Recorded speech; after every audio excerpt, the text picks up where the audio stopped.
Here's the good news.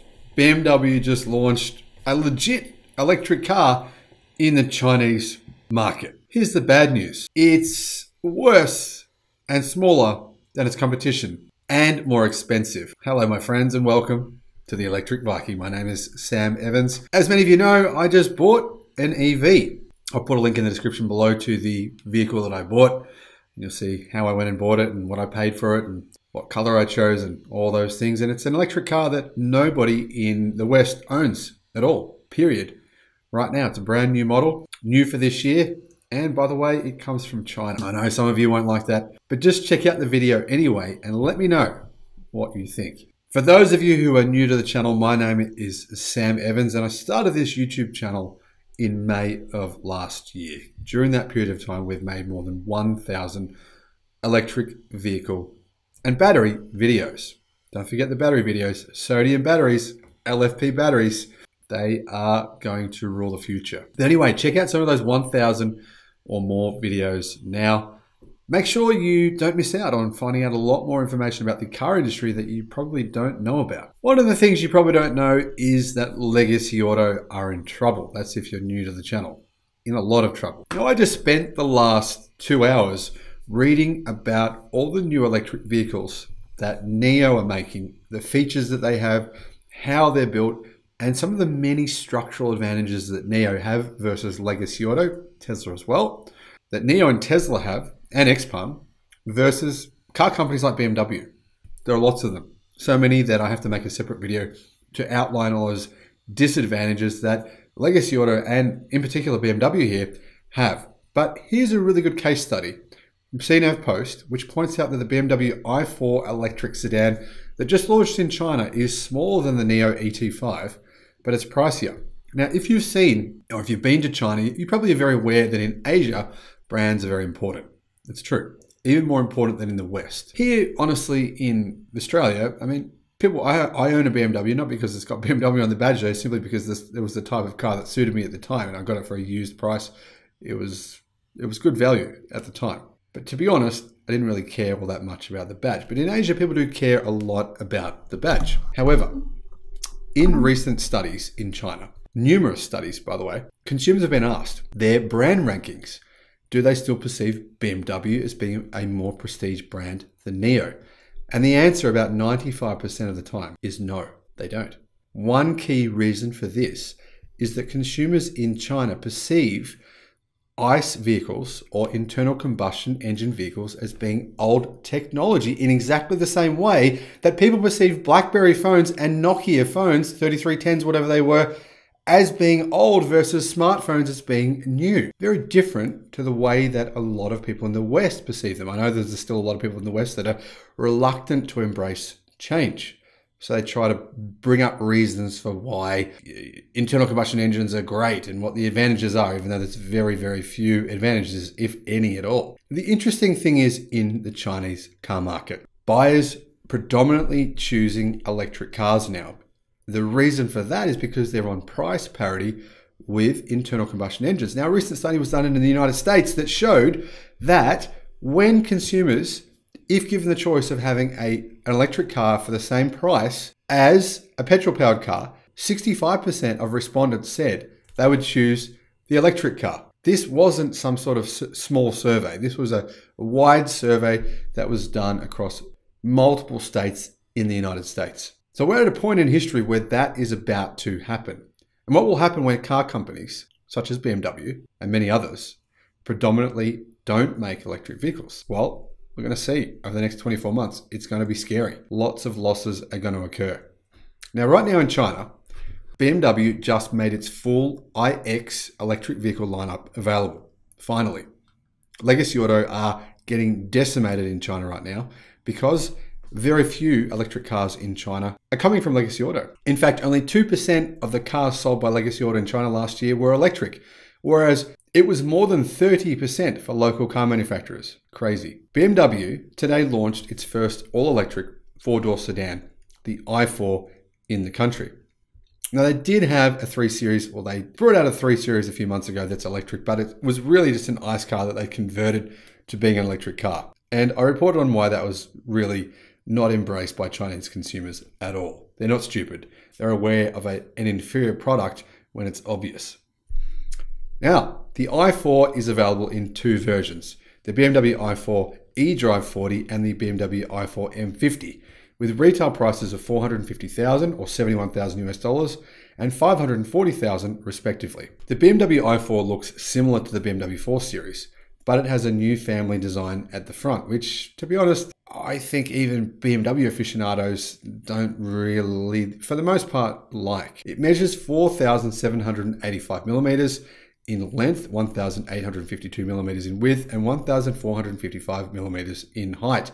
And it has a wheelbase of 2,856 millimeters, just a little bit bigger than a Tesla Model 3. The BMW i4 is smaller than NIO's second, less expensive sedan, the ET5, which measures 4,790 millimeters in length, 1,960 millimeters in width, as in you can see there the ET5 is quite a bit wider, and 1,500 millimeters in height with a wheelbase of 2.9 meters. The ET5 from NIO is also cheaper in terms of prices, starting at $328,000 for consumers who purchase this model that includes the battery pack. Remember, with the NIO vehicles as well, you can get your batteries swapped at 850 different locations around China. In other words, NIO basically has 850 service stations, and that number is increasing by significant amounts every single week, where you can drive in and 3 minutes later drive out with a new battery pack. The ET5 starts at RMB 258,000 if NIO's battery rental service, or BAAS, is selected. That's another advantage though. You don't have to use it if you don't want. But the point is there that you have that option where you can use this service. BMW, on the other hand, doesn't provide this service, of course. The i4 is equipped with the 5th generation of eDrive technology, with the i4 eDrive 40 version delivering 250 kilowatt and 430 newton meters of torque, and accelerating from 0 to 100 in 5.7 seconds. Energy consumption per 100 kilometers is 14.7 kilowatt hours, and the CLTC range is 625 kilometers. Real world range probably about 480. The i4 M50 version has a maximum output of 400 kilowatt and a peak torque of 800 newton meters. It accelerates from 0 to 100 in 3.9 seconds and has a CLTC range of 560 kilometers, or around about 450 in the real world. Now, although BMW have announced this vehicle in China, we don't know when deliveries will start. We haven't been given a date yet. I have to say, I quite like the interior of this BMW vehicle. It looks really good. And BMW have started to step it up in terms of their interior designs, and that's nice. Certainly much better than the current BMW that I own. BMW let the iX xDrive 50 go on sale in China at the Guangzhou Auto Show on November the 19th last year at a retail price of 846,900 RMB. That's a lot of money. Now, on December the 16th last year, BMW announced an upgrade of its China strategy to align with the country's development goals, uphold the China First principle, and prioritize the needs of the Chinese market in new product development. In 2022, BMW will present 5 all-electric models to Chinese customers, including the iX, the i4, and an all-electric 3 Series produced in Shenyang. That's the aforementioned 3 Series that I reviewed. I'll put a link in the description below to the video I made about the BMW 3 Series electric. Yeah, if you're expecting something good, don't watch the video. If you're expecting something that shows you just how far behind BMW is in some ways versus pure electric car makers, then check out the video. In addition, an all-electric flagship model will be unveiled in 2022. By the end of 2023, the BMW Group will offer some 13 all-electric products in the Chinese market, it's said. I think if we actually compare these two vehicles, the ET5 and the i4, that 9 people out of 10 would say the ET5 looks better. Let's be honest. The BMW current design language is fairly polarizing, and even a lot of BMW fans have been fairly critical of it, whereas the ET5 is just a classically nice looking vehicle that doesn't really polarize at all. So let's have a look at the NIO ET5. Get a good idea on whether or not BMW has a chance in this Chinese market competing against this vehicle, and not only this vehicle, but also Xpeng, Tesla, and a number of other luxury EV makers that are already well established in China. If consumers choose to purchase the model of the ET5 that includes a battery pack, the price is RMB 328,000 for the version with a 75 kilowatt hour battery pack. and it's RMB 386,000 for the version with a 100 kilowatt hour battery pack. That makes it substantially cheaper based on performance or battery size in comparison to the BMW i4. If the consumer chooses to forego ownership of a battery, I mean, you don't have to own the one, you can just rent it, and use NIO's battery retail rental service, or BAAS, then it is significantly cheaper again. It becomes 258,000 for the 75 kilowatt hour battery pack with a monthly battery rental fee of only RMB 980, or less than $200 a month. The 100 kilowatt hour battery pack is RMB 258,000 as rented, and the rental fee is 1,480 per month. Under that service though, of course, when you rent it, you can use any battery pack. So you can drive into any NIO battery swap station, swap your pack out in your 3 minutes, and be on your way with your new pack, and you just keep that one as long as you want to use it for. So that's how that works.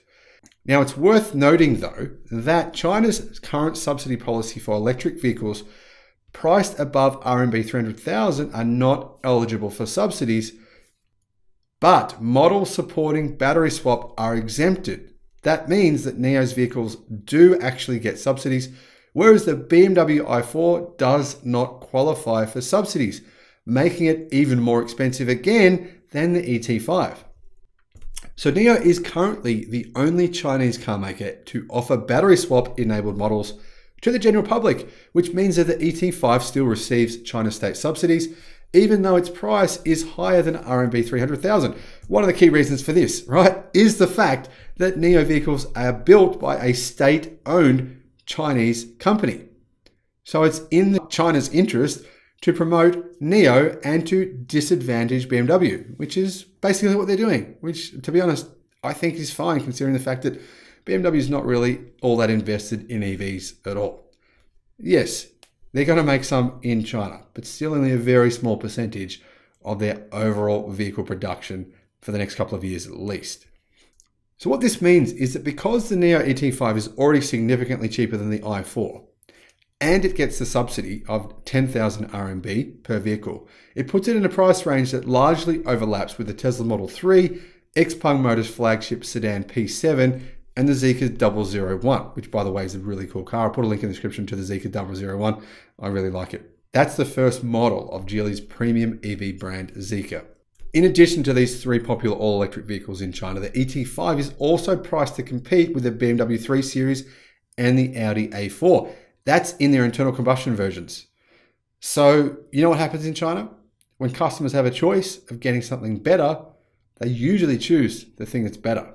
That's what's happening in China right now. So what about range? How does that compare to the i4? The ET5 with the standard 75 kilowatt hour battery pack has a CLTC range of 550 kilometers. That's as much as the BMW i4, which costs about 50% more. Now, let's also compare it to the Tesla Model 3, which is like we said before, a bit smaller. The Tesla Model 3 has a CLTC range of 556 kilometers, and the Xpeng P7 entry-level model has an NEDC range of 480 kilometers. What about the 100 kilowatt hour battery pack?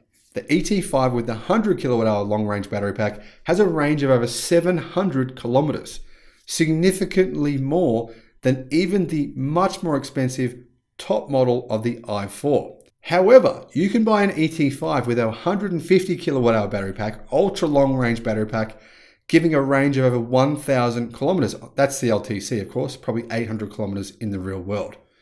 In addition to that, on December the 5th, NIO announced that all customers can upgrade their battery packs on a monthly basis according to their needs.